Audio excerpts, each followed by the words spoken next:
Act ಮಾಡಬೇಕಂತ ಇದ್ರೆ ಯಾರ ಜೊತೆ ಆ್ಯಕ್ಟ್ ಮಾಡೋಂಥ ಡ್ರೀಮ್ಸ್ ಇದೆ? ನಾನು ಅಷ್ಟು ಪಿಕ್ ಮಾಡೋಷ್ಟು ಏನಲ್ಲ, ಅಂದರೆ ಓಕೆ ಇವ್ರ ಜೊತೆನೇ ಮಾಡಬೇಕು ಹಾಗೆಲ್ಲ ಎಲ್ಲ ಐಲ್ ಬಿ ವೆರಿ ಹ್ಯಾಪಿ. ಯಾರ ಜೊತೆನಾದರೂ ನಂಗೆ ತುಂಬಾ ಖುಷಿ ಆಗುತ್ತೆ, ಯಾಕಂದರೆ ಎಲ್ಲ it's a very prestigious thing. So ಪಿಕ್ ಮಾಡಲ್ಲ ನಾನು, ಬಟ್ ನನಗೆ ಒಳ್ಳೆ ಸ್ಕ್ರಿಪ್ಟ್ ಆ ಥರ ಇದ್ದರೆ ಐಲ್ ಬಿ ವೆರಿ ಹ್ಯಾಪಿ. ಮತ್ತು ಸದ್ಯಕ್ಕೆ ಏನಂತಂದರೆ ಒಂದು ಕ್ಯಾರೆಕ್ಟರ್ ಮಾಡೋಂಥದ್ದು ಯಾವ ಯಾರ ಜೊತೆ ಅಂದರೆ ಏನೋ ಒಂದು ಡ್ರೀಮ್ಸ್ ಇರುತ್ತಲ್ಲ? ನನಗೆ ಯೂಶ್ವಲಿ ನನಗೆ ತುಂಬ ಇಷ್ಟ ಅಂದರೆ ವಿಮೆನ್ ಸೆಂಟ್ರಿಕ್ ಮೂವೀಸ್ ಮಾಡೋಕ್ಕೆ ತುಂಬ ಇಷ್ಟ. ಅದೇ ಥರ ಸ್ಟೋರೀಸು ನಂಗೆ ಅದೇ ಕೇಳ್ತಾ ಇರ್ತೀನಿ ಯೂಶ್ವಲಿ. ನನಗೆ ಯಾರಾದರೂ ಪಿಚ್ ಮಾಡಿದ್ರು ಕೂಡ ಮೋಸ್ಟ್ ಆಫ್ ದ ಟೈಮ್ ಅದೇ ಥರ. ಸೊ ಅದರಲ್ಲೇ ನನ್ನ ತಲೆ ಓಡ್ತಾ ಇರುತ್ತೆ. ಮೇ ಬಿ ಲೆಟ್ಸ್ ಸಿ ಏನಾಗುತ್ತೆ ಗೊತ್ತಿಲ್ಲ. ಎಸ್, ಇದೆಲ್ಲವನ್ನು ಹೊರತುಪಡಿಸಿ ತುಂಬ ದಿನ ಆದಮೇಲೆ ಮಾತು ಸಿಕ್ಕಿದಿರಿ. ನಿಮ್ಮದೇ ಆಗಿರ್ತಕ್ಕಂಥ ಒಂದು ಅಭಿಮಾನಿ ಬಳಗ ಇದೆ. ಸೊ ಅವ್ರಿಗೆ ಏನು ಹೇಳೋಕ್ಕೆ ಇಷ್ಟಪಡ್ತೀರಿ, ಹೇಗೆ ಅನ್ನೋವಂಥದ್ದು?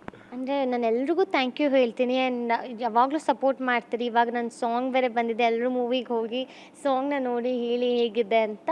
I really want your support and love. ನಾನು ಒಂದು ಕೇಳಬೇಕು, ಅದು ಇಡೀ ಲಿರಿಕ್ಸು ನಾನು ಕೇಳ್ತಾ ಬಂದೆ, ಅದು ನನಗೆ ನೆನಪು ಬರ್ತಾ ಇಲ್ಲ ಕೆಲವೊಂದು ಅಷ್ಟೇ. ಬಟ್ ಎಲ್ಲವೂ ಕೂಡ ಎಲ್ಲ ನಿಮಗೆ ಕನೆಕ್ಟ್ ಆಗ್ತಾ ಇರುತ್ತೆ ಅಂತ ಅನ್ನಿಸ್ತಾ ಹೆಂಗೆ ಅಂತ? ಅದು ಆ್ಯಕ್ಚುಲಿ ಏನು ಗೊತ್ತಾ, ನನಗೆ ಅಷ್ಟು ಅನಿಸಿರಲಿಲ್ಲ. ಬಟ್ ಏನಂದರೆ ಸಿಚುವೇಶನ್ಗೆ ಹಂಗೆ ಅನಿಸುತ್ತೆ. ಓಕೆ ಇವ್ರು ಹಿಂಗೆ ಅನ್ಬೋದು, ಇವ್ರಿಗೆ ಇದು ಆ್ಯಕ್ಟ್ ಆಗತ್ತೆ ಅಂತ ಅಂದ್ಕೊಳ್ತಾರೆ. ಬಟ್ ನಾನು ಆ ಥರ ಅಲ್ಲ. I mean it's not like ನಾನೇನೋ ತುಂಬ ಆ ಥರ ಹಾವಿನಾರು ಕಟ್ಕೊಳ್ಳಿ ನರಿನಾರು ಕಟ್ಕೊಳ್ಳಿ ಇವಳು ಬೇಡ ಅನ್ನೋ ಆ ಥರ ಎಲ್ಲ ಅಲ್ಲ. ಬಟ್ ಆ ಸಿಚುವೇಶನ್ಗೆ ಒಂದಷ್ಟು ಜನ ಅಂತಾರೆ, ಬಟ್ ಅದನ್ನು ನಾನು ಸೀರಿಯಸ್ ಆಗಿ ತಗೊಳ್ಳಲ್ಲ ಅಷ್ಟೇ. ಸರಿ, ನಿಮ್ಮ ಲಿರಿಕ್ಸಿಗೆ ಪೂರಕವಾಗಿ ಒಂದು ಪ್ರಶ್ನೆ ಕೇಳ್ತೀನಿ. ಹಾಗಾದ್ರೆ ನಿವೇದಿತ ಅವ್ರನ್ನ ಕಟ್ಕೊಳ್ಳೋರಿಗೆ ಮುಂದಿನ ದಿನಗಳಲ್ಲಿ ಏನು ಕ್ವಾಲಿಟೀಸ್ ಇರಬೇಕು? ನನ್ನ ಕ್ವಾಲಿಟೀಸ್ ಅವ್ರಿಗ ಓಕೆ ಇಟ್ಸ್ ವೆರಿ ಸಿಂಪಲ್. ಬೇಡ ಅಂತ ಹೇಳ್ತಾ ಇದ್ದಾರೆ ಪಾಪ ಅದಕ್ಕೆ.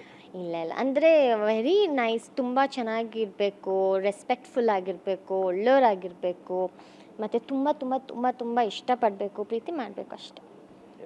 Thank you. ನೀವು ಅಂದ್ಕೊಂಡಂಗೆ ಮುಂದಿನ ದಿನಗಳೆಲ್ಲವೂ ಕೂಡ ಆಗಲಿ ಅಂತ ನಾವು ಕೂಡ ಹಾರೈಸ್ತೀವಿ. ನಿವೇದಿತ ಅವರೇ, ಥ್ಯಾಂಕ್ಸ್ ಅ ಲಾಟ್.